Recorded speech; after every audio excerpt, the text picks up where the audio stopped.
They say in Ogun State there is a church so cursed that even God turned his face away. The building was swallowed by the earth decades ago after a midnight service where every worshipper vanished without a trace.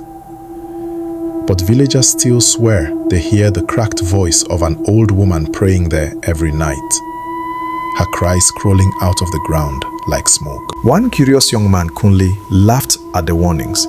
He was a university student home for the holidays, eager to prove the elders wrong. It's just village superstition, he told his friends. But when midnight came, he grabbed a lantern and walked to the site. The ruins of the church stood silent, its roof half collapsed, its altar buried in weeds. Yet, from deep within, a voice began to chant, "Jesu, Jesu." Kunle's skin prickled.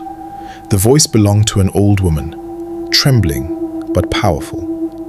He crept closer and saw her, an elderly mama, kneeling before a broken altar, her wrapper tattered, her head bent. She swayed as she prayed, her shadow stretching unnaturally across the ruined walls. Then suddenly she stopped, lifted her head and whispered, "You came to join us." The lantern flickered violently and Kunle's heart thundered. He tried to run, but the door he entered through was now bricked shut. He banged on it, but the old woman's laughter echoed like thunder. "Prayer is for the living, but tonight you will pray with the dead." From the cracked floor, pale hands began to reach out.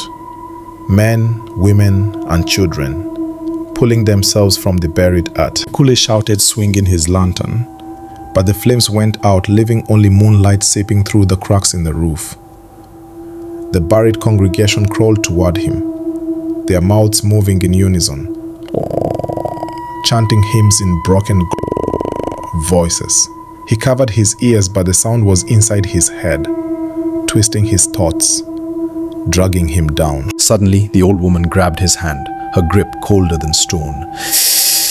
"Your amen will seal the prayer," she hissed. He struggled, but when his lips accidentally muttered amen, the entire church roared with screams of joy.